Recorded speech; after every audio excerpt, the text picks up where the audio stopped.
एक दिन गौतम बुद्ध ने एक दुखी व्यक्ति को देखा। व्यक्ति बुद्ध के चरणों में गिरकर अपने दुख दूर करने का उपाय जानना चाहता था। गौतम बुद्ध ने उस व्यक्ति को अपने पास बिठाया और बोले, तुम व्यर्थ में चिंतित हो रहे हो। सुख दुख हमेशा नहीं रहते। मैं तुम्हें एक कथा सुनाता हूँ, ध्यान से सुनो। किसी नगर में एक सेठ रहता था।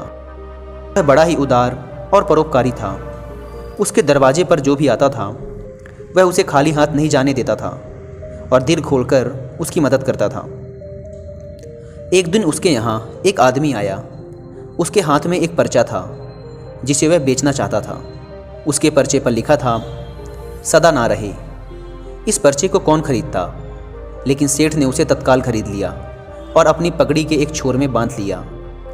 नगर के कुछ लोग सेठ से ईर्ष्या करते थे।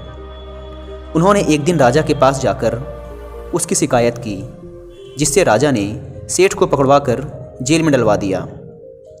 जेल में काफ़ी दिन निकल गए।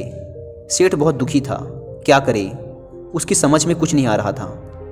एक दिन अकस्मात सेठ का हाथ पगड़ी की गांठ पर पड़ गया। उसने गांठ को खोलकर पर्चा निकाला और उसे पढ़ा। पढ़ते ही उसकी आंखें खुल गई। उसने मन ही मन कहा, अरे तो दुख की बात क्या है। जब सुख के दिन सदा ना रहे तो दुख के दिन भी सदा ना रहेंगे। इस विचार के आते ही वह जोर से हंस पड़ा और बहुत देर तक हंसता रहा। जब चौकीदार ने उसकी हंसी सुनी तो उसे लगा सेठ मारे दुख के पागल हो गया है।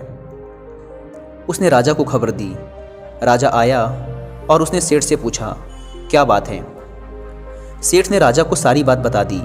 उसने कहा, राजन, आदमी दुखी क्यों होता है। सुख दुख के दिन तो सदा बदलते रहते हैं। सुख और दुख तो जीवन के दो पहलू हैं। यदि आज सुख है तो हो सकता है कल हमें दुख का मुंह भी देखना पड़े। यह सुनकर राजा को बोध हो गया।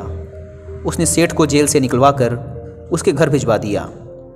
सेठ आनंद से रहने लगा, क्योंकि उसे ज्ञात हो गया था कि सुख के साथ साथ दुख के दिन भी सदा नहीं रहते। बुद्ध के मुंह से यह कथा सुनकर उस व्यक्ति के मन का बोझ हल्का हो गया।